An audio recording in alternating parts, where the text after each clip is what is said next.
Good morning, good afternoon, and good evening to all of our friends from around the world. I'm Jared Paris, and for the next 20 to 30 minutes, I'll be your host for this important third live event.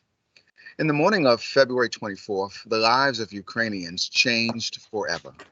Russia's President Vladimir Putin ordered its army to conduct a so-called special military operation inside Ukraine's borders, which in fact was a full-scale war and crime tactics against civilians.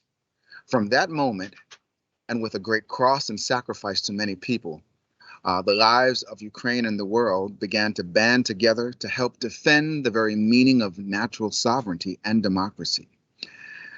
In our first webinar, we heard firsthand accounts from employees on the ground living in Kharkiv and Lviv and Odessa, and they shared how their daily lives were changed forever. In our second webinar, we focused on the CEO perspective, and we learned what it was like to lead an organization, relocate hundreds of employees and families while being forced to add wartime leadership skills to your resume. Today's event is a third of a global conversation, and we're looking to raise awareness on how we can unite and take action to support Ukraine together. We will hear firsthand stories from global business leaders who did not hesitate to help Ukrainian nation as soon as they heard the news of the war. Our special panel guests today from Berlin, Germany include Tomas Vocetka, Chief Technology Officer. From Lviv, Ukraine, we have Ivan Babichuk. He's also chairman of Supervisory Board for Lviv IT Cluster. From Lviv, Ukraine, we have Alexei Sirachuk, Vice President of Sigma Software Group.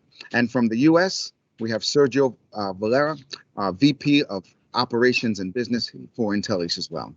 We thank you all for joining us in this tremendous conversation as we're looking at the global community and how we can support Ukraine.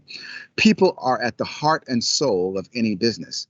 And so that's why a people-centric approach to Ukrainian IT companies will take us into an action that makes a difference. And as of February 24th, these actions have become brave, life-saving actions that respect human life at its highest value. At the end of this discussion, you will be given an opportunity to ask questions and also express your thoughts. We will also share some very important links on information of how you can get involved in this mission to support Ukraine. And so we thank our special guests, but more importantly, we thank you for tuning in live to this webinar. Let's begin. Let's talk with our first guest. And I'm going to begin with Ivan. Share with us, Ivan, for just a few moments, what life has been like, of how this war has affected you personally, your family, your friends. And then secondly, what was your first gut reaction when you heard about the war that began on February 24th? Yeah, so I don't think there is a single person in Ukraine that his or her life could not be changed since February 24th. So personally, I started to hear the air raid sirens in the morning on 24th, and obviously my family and we all were shocked, stressed, even panicked to some extent, and I think that's a natural reaction of most of the human, right, on that kind of news that you could hear. And first day was really hard, but second day, we quickly started to mobilize ourselves to start preparing for the wars and helping each other. And that's what IT Cluster did. So we had a working group that worked together to all of the companies who are members of IT Cluster and participants of IT industry of Ukraine. Actually, even before the war, with helping them to get prepared if that could happen, with helping supporting their BCP plans and groups and so on. But when the whole war started, our mission was to help everyone, specifically with relocation of their employees and their families to Lviv. So in day 2, our organization already established a large working group and started to building and supporting centers for personally displaced people. And until now, those are working. So we were in our war literally from first day. Outstanding. Understood. Now, thank you for sharing that. And Alexei, I'll pose the same question to you, that since both you and Ivan are sitting in Lviv, Ukraine, I pray personally that you and your families are safe and finding calmness. Same question to you.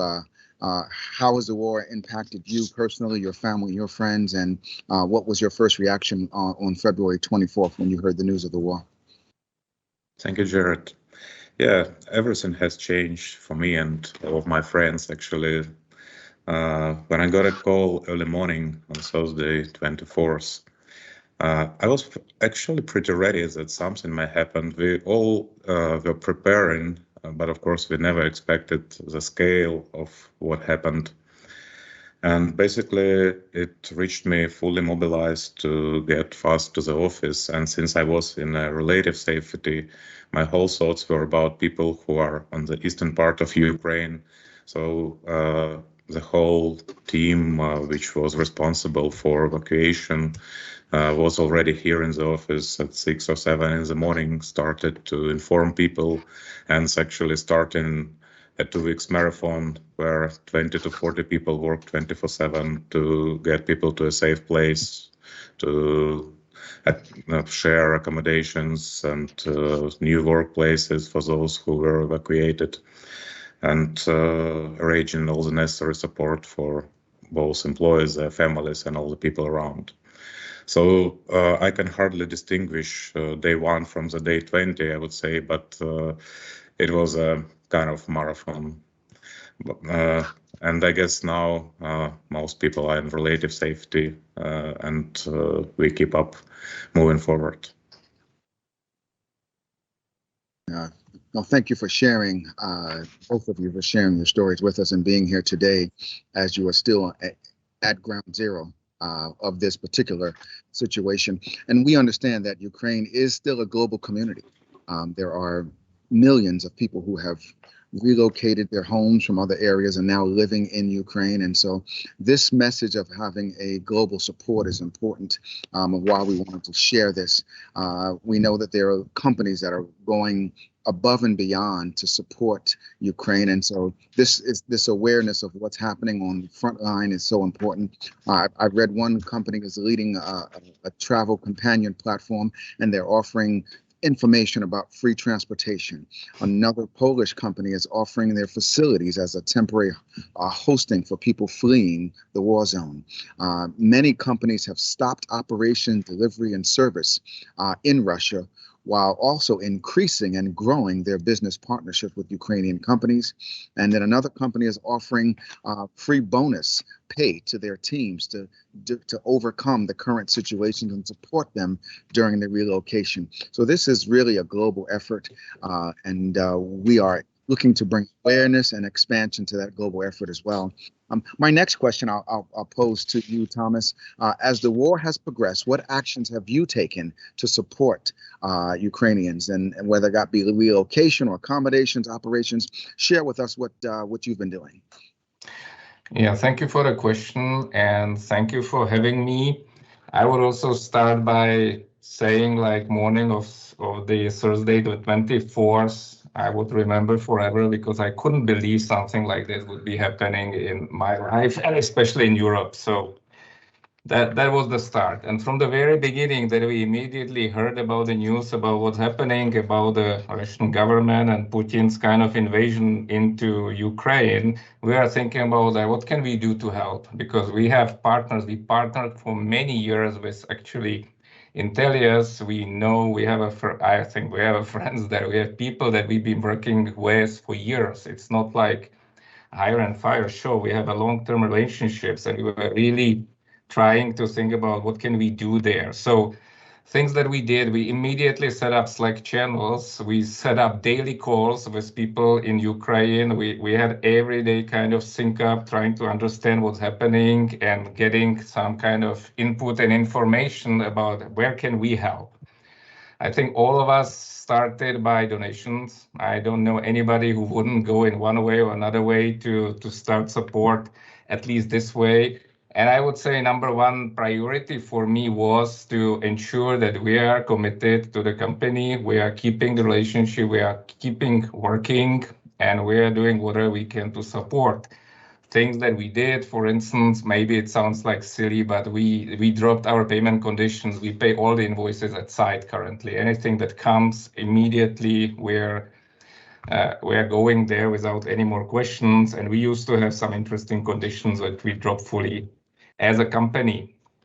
And I must also say that I was like fully blown out by the professionalism and kind of also preparedness of the team, because if I heard that actually all the teams were ready for, they had buses to transfer people, they have things in place in Ukraine. It was really great to see that.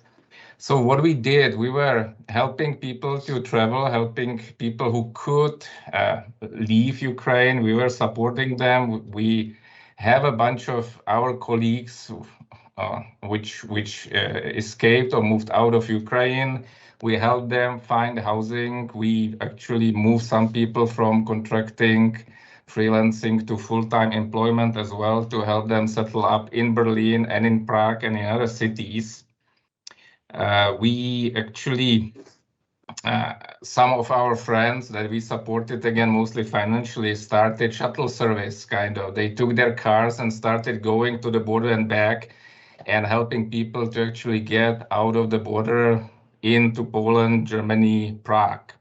One of the things that you already mentioned, Jared, was that we set up a free or special page in our Ukrainian side where we summarize all the free options, but also not only free, like pretty much all the options for transport out of the border into Europe. So we are covering Poland, Slovakia, Czechia, Romania. We are listing all the services. We are also offering on some kind of basis also free tickets or something. We are trying to help as much as possible to help people move around and travel. Internally, we also did surveys because it's really, it's of course not comparable to what you are going through in Ukraine, but for us, that many people are really in a high stress and everything. So we are setting some kind of compassionate leave systems. We set up some kind of fund to help our employees and close relatives, to help them with settlement, with kind of any difficulties that they are getting into because of the situation. We set up some free volunteering days that we allow people to actually go and help, usually help with the incoming influx of the people escaping the country. These are hundreds of thousands to close to like higher hundreds of thousands of people that we are trying to accommodate, help them in, help them find them something to work, someplace to live.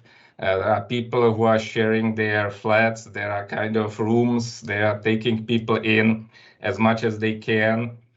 And there are many other initiatives that our employees are doing. So, but in the end, I would say first thing, we continue working and continue supporting Ukraine. We are trying to run as much donation as we can. And then we support our internal employees or partners with their ideas. When they come to us, we have a special program.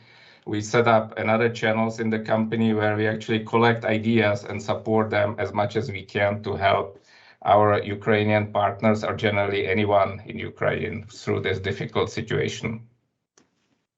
Excellent. Thank you for sharing that wealth of information that we will get out to the world. And again, at the end of this, you'll get additional information regarding some of these links. Sergio, you and your teams have been on the front line as well. And so you've experienced what life has been like prior to the war and now during. Please share with us also how the war has progressed, what actions that you have taken to also support Ukraine. Yes, absolutely. Thank you, Jared, and thank you to my colleagues here, Tomas, Ivan, and Alexei, for sharing their experiences. So actually on the 24th of the morning of 24, actually I was in Krakow, Poland. So We were meeting with some of one of our German customers in Krakow in our office. So we have, a great meeting on the 23rd. We were talking about expanding our partnership, right? And yeah, we had dinner. We have some, something to drink the night before, and we went to bed. And on the 24th, we woke up with all the news. And it was a little bit surreal until some extent, as my colleagues mentioned, to have this type of situation happening, in the year 2022, and especially in Europe, right? I mean, is totally unbelievable, right? So. And yeah, I mean, I can say, right, not only to the people in Ukraine, but actually the people outside Ukraine, and especially being so close, in Krakow, to Lviv, we were totally amazed. Our partners, right, our friends from Germany, they were totally supportive. I had some of my colleagues, right, with me in Krakow, and of course, they immediately, started, to look up after their families, right, that they were left, in Lviv. As a company, we initiated, activated our VCP, just a couple of hours after everything happened, right? So we have buses already relocating, colleagues and their family members from basically the conflicted territories, to safe areas in Western Ukraine as well as outside Ukraine. And I would like to mention that I think it's not just, for one single company. I think it's across, the entire IT industry, right? And probably, even other industries, right? Companies, I have seen that their number one priority has been the safety, right, of their employees and their family members. I think that has been something that I wanted to mention, right? Again, is something that nobody wanted to have, right? Nobody wanted to see happening. I think, of course, we were all thinking, for the best, but we were planning for the worst, right? So yeah, so the 24, basically, we continue with our partners from Germany, right? They were, as I said, very supportive. In the evening, I basically dropped them off in the airport. I had tickets already for coming back to Chicago on Friday, the 25th, but actually I canceled my trip back to Chicago. That Friday, basically, I was supporting our team members here in Krakow, but at the same time trying to understand what I can personally do, right? So our company had already kind of everything, in place, right? So on Saturday morning, I decided basically to go to the airport. I rented a car. I went to supermarket. I filled the car, with goods, right? And I left basically for one of the crossing border points between Poland and Ukraine. This border point was the Medica and Sechini border point. Probably you have seen that, on the news. When I arrived, it was about 10:30 a.m., 10:30, 11 a.m. on Saturday. So we're talking about 48 hours after basically the war started. And I can tell you, it was unbelievable, right? I mean, it was a very humbling experience, right? Very tough experience to see basically, especially, elderly people, mothers and children just coming, on foot, right? People walking. And I'm talking about 48 hours after, everything started. There was not much organization, right? Not much support in the border. People need to remember that, these border points are very far away of cities, right? So once you arrive into the border point, there's another 15 kilometers to get, to the next, closest city. So yeah, so as I said, I tried my best there. I was able, to hook up, with some local volunteers that started appearing. I don't speak the language, right? I mean, I know a few words here and there, but I was able to start basically, assisting people with transporting them, from the borders, to the cities. I think, as I said, I started around 11 a.m. My last trip was at 2 a.m., right? With I took, some people back to Krakow. I think, if I remember correctly, about 40 people I was able, to move back and forth. In some cases, I put them, in some places to rest, because these people, they were walking for days. Right, and you need to remember, I mean, there's different level of groups of people that, were, fleeing the country, right? People, of course, with cars, right, that they had, they probably knew where to go. They had, the means, to book, probably hotels or something like that. But the people that I was trying to assist was the people that you see that they don't have anything. They just flew with one bag. Maybe in some cases they didn't have even telephone. right? And you see them under a lot of, distress, right? Crying people, with children, right? This and that. So that's what's the type of people that I was trying to help. I did the same for Sunday and Monday. A group of friends joined me. Actually, some of friends, coming from Ukraine. They just escaped. They arrived in Krakow. We started talking about, and they said, well, we will stay. And they joined us, right? And at the end of the day, we had a group of about 20 people from different nationalities, people from Ukraine, from Spain, from Germany, from Switzerland, right? And some Cuban people, some Venezuelan people that again came out of Ukraine. We started to rent cars, right? And we did that for about 2 weeks actually. So I ended up staying actually for 3 weeks in Krakow. And as I said, I did my best, to not only support, our, team members, but also the people that really needed at that point. So, thank you so much for sharing that information. And as you can hear, Ukraine is a global community. It has a myriad of ethnicities, a myriad of backgrounds and cultures that have made their home in Ukraine someplace. And so this global crisis requires a global spirit of volunteerism. And you just heard some wonderful things from this panel of what they're doing to bring volunteerism into the environment to help and support Ukraine. Ivan, I'll go back to you. What are you doing to manage your everyday life now that you're living there in Lviv? And also, how is that including this spirit of volunteerism in some of your actions? And then I'll go to Alexei with the same question. Yeah, so I'll start from my company. Before 2014, we have a large team in Sevastopol in Crimea. And after Crimea situation, so we had our team members fleeing Crimea and locating to Odessa and Kyiv and Lviv. And now, in 8 years, the history repeated, and those people again had to flee their new places and relocate to Lviv. So it was really hard for me, and I was with all my heart with those people who had to again take their family second time in the history and go somewhere in the safer places. So we were trying to support them as much as we could with the company, obviously, as every company was doing during that time, I'm quite sure. On IT cluster side, so our association joins about 200 companies with IT companies with offices in Lviv. So we have a lot of connection, and we used to use those connections for doing great projects, an interesting project before the war. Now we are fully focused to use the same connection to help in different areas and to impact the situation. So I mentioned already centers for displaced people, but that was just the beginning. Now we completely focused on helping army. We set up an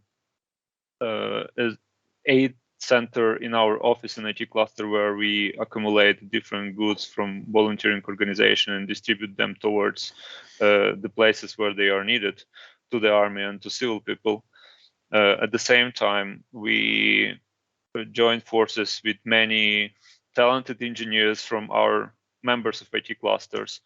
And now more than 200 people working on the cybersecurity areas, helping our country to protect ourselves, as well as distributing the proper and truth information on the Russian territory.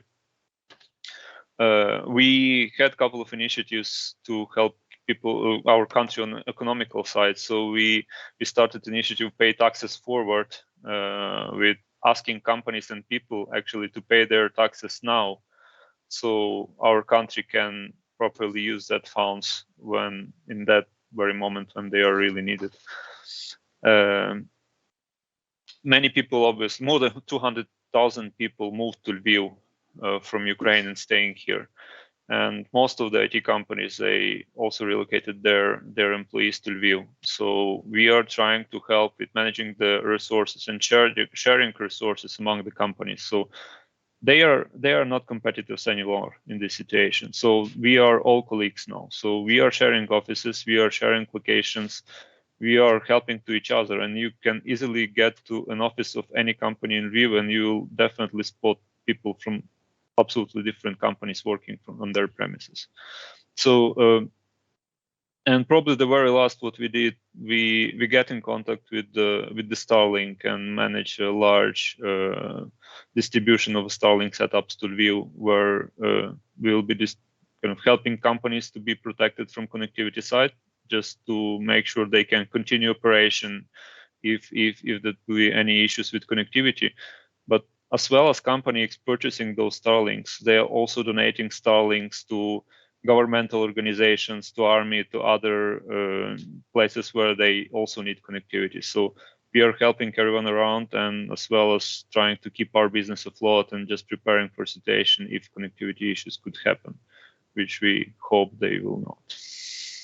So at the same time, we are trying to think about the future, and now we are in a mood that we need to think about our planned project, which we started before on education side, on community side. So those projects that were started by IT cluster, now they are continuing to move in.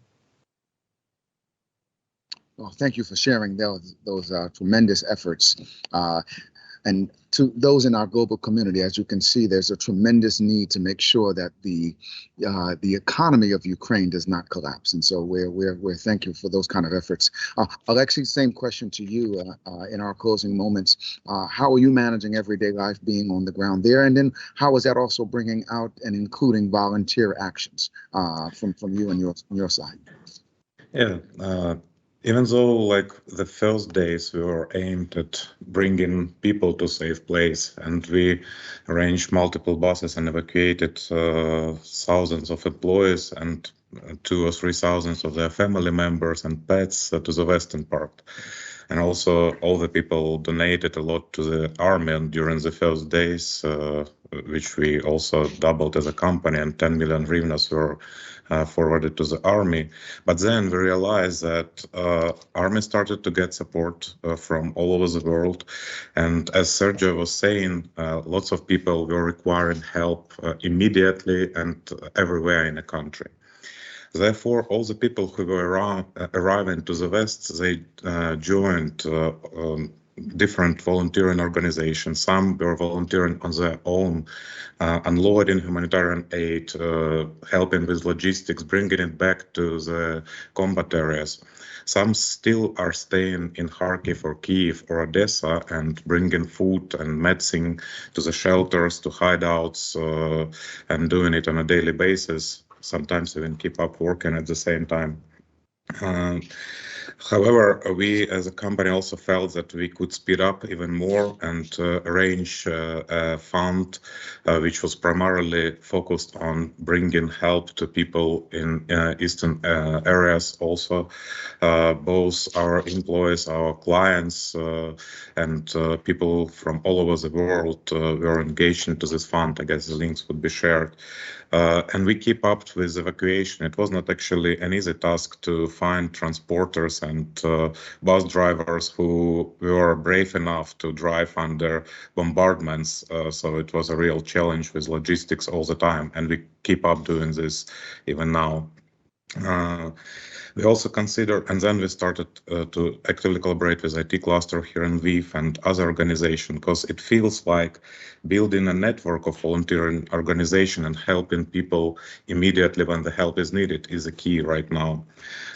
So together with Ideasoft company, a member of Sigma Software Group, we also funding the Venice Volunteer Center and the Carpathia region, which brings foods and medicine to refugees, together with GenPro company, who now received a Red Cross license, and we are arranging logistics processes to bring all the helps all over Ukraine. And I guess there will be more and more of such initiatives.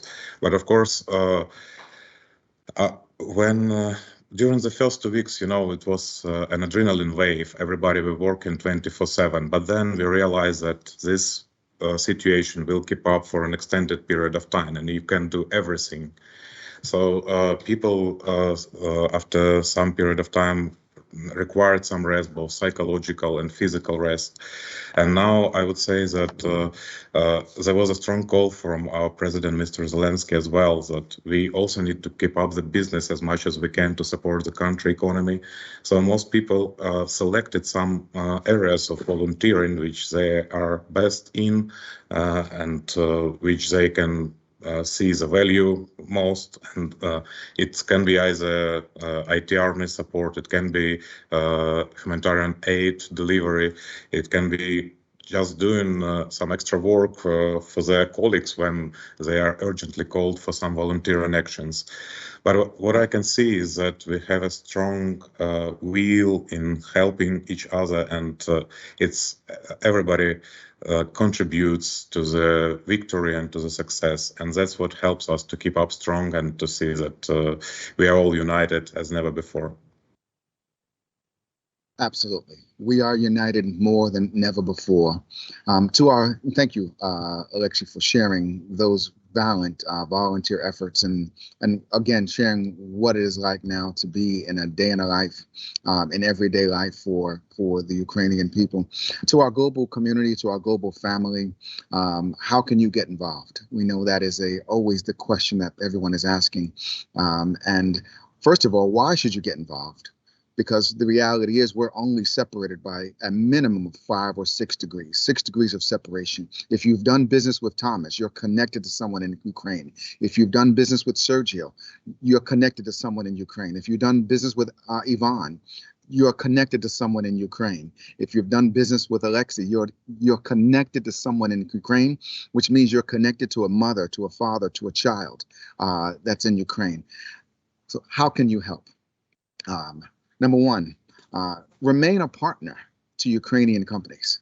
Stand with them. This is not a time to cut rope and leave. Stand committed to continue to buying and supporting Ukrainian goods and services. Keep the economy in motion. Very simple approach. Remain with those businesses. Allow those businesses to execute their BCPs and allow them to continue to support your business as well. Number two, become an advocate for Ukraine. The colors of blue and yellow have a specific meaning and stand for freedom, the blue, and prosperity, the wheat. Number three, make a donation to help and keep people safe and calm. Help to bring normalcy back to life. In Ukraine and the neighboring countries. As you said, Poland has opened up its borders, opened up its doors. And these are not refugees, these are citizens. So we don't use that word. Number four, continue to stand with Ukraine. We are stronger together. We are unified together. So glory to Ukraine, glory to the heroes, glory to the world as we look at this conflict and we unite and find ways that unite us and look past the things that can divide us. And so we thank you for sharing your stories. Thank you for listening. We're going to continue to put links to ways that you can support in the chat box. These webinars are recorded, so you can go back and link to them and share them with your colleagues, with your friends and your families of ways that they can get involved. And we thank you for joining this call. We will be hosting another one very soon, so be on the lookout for that as well. Thomas, we thank you for sharing. Sergio, we thank you for sharing. Ivan, we thank you for sharing. And Alexei, we thank you for sharing. And again, our prayers and our thoughts are with you, your families, for safety and for a speedy resolution to this great conflict. And so we thank you all for being here today. I'm Jared Parrish, your host. It was my honor to host this conversation and talk to Ukraine with you all. Stay safe, have a great evening, have a great afternoon, have a great morning wherever you are in the world, and thank you for joining us. Thank you, Jared. Thank you. Thank you very much.